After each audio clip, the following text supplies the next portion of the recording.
Hi, I've got a couple of demos loaded up and ready to go, and one of these is going to go ahead and give off heat, and the other one's going to have heat taken in. So I've got a beaker of water at room temperature. The red display shows that it's near 20 degrees C room temperature. And I'm going to lower the temperature, and I'm not going to do so electronically like with a freezer, and I'm not going to do it with ice. I'm going to dissolve a solid, which is actually going to promote an endothermic process.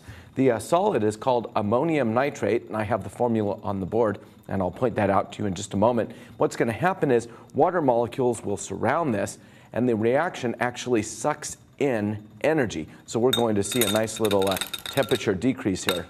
So as I tap this in and it's stirring, we're going to see the temperature decrease. So on a good day, it'll drop down to about 0 degrees C.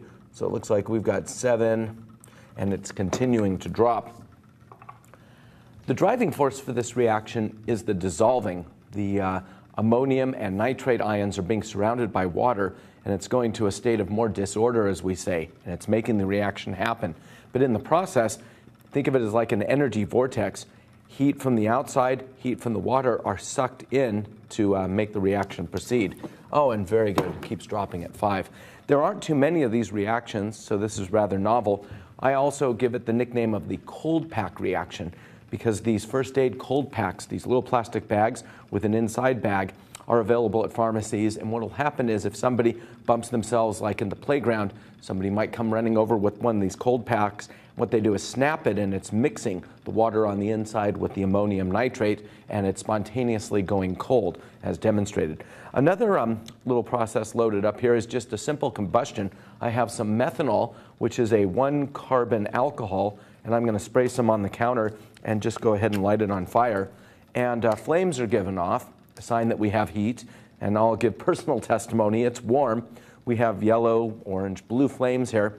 It's combusting, heat's given off. That energy that's given off as heat came from chemical energy to begin with. Bonds are being broken, which costs energy, but then new bonds are being made and energy is being released. Let me go ahead and show you the processes up here on the board. The left side is the first reaction, and that is the cold pack reaction. The ammonium nitrate is a solid, and it's mixed with water and becomes ammonium nitrate aqueous. So these are two separate ions. NH4 plus is floating around, NO3 minus is floating around in the water. And at the beginning here, call it a baseline or the before enthalpy or heat, this is done at constant pressure, is around here. And what's happening is it's sucking heat in from the environment, from the water and the air. The analogy might be something like your checking account. Where your checking account starts here, then it's payday and a deposit is made. Ooh, that's nice. We increase the heat of the system, or the enthalpy, the heat at constant pressure. The time axis is simply just showing before and after. I have an arrow here going heat is taken in, so the energy of the system rises. Endothermic, or entering heat, heat enters the system. On the right side is that combustion of the alcohol. CH3OH is methanol. It burns in oxygen in the environment, and then we produce carbon dioxide and water. We start off with some high energy bonds, and then we end up with basically waste products, carbon dioxide and water. When you exhale, carbon dioxide and water come out. You extinguish candles with this. We use these in fire extinguishers, very low energy molecules. We start off high, we end down low. There's a little bit of an activation energy at the beginning, that hump that we have to get down over. Heat is given off in this process. Exiting heat, exothermic. What I'd like you to do is think about the delta H values for these two. One is going to be positive, one is going to be negative. Which one do you think is positive? Which one's negative? Have a look at the plots.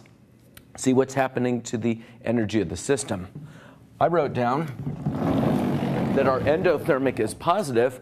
We have an increase in enthalpy. You can see the before and after case. And our exothermic process starts off high, goes down low, so there's a loss of system energy or system heat. So that's a nice little couple of examples of endo and exothermic. I do want to point out the activation energies, which are the energies required for the reactions to proceed. The activation energy for this, the exothermic process, is just the little hump. These molecules need a little bit of energy. Think of it as the match at the beginning to get over the hump, and then it's all downhill from here. We call it EA, the activation energy.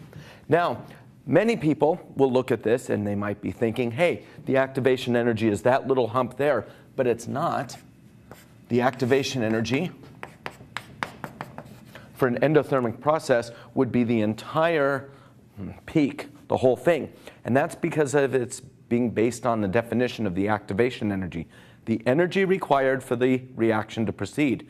So we're starting here.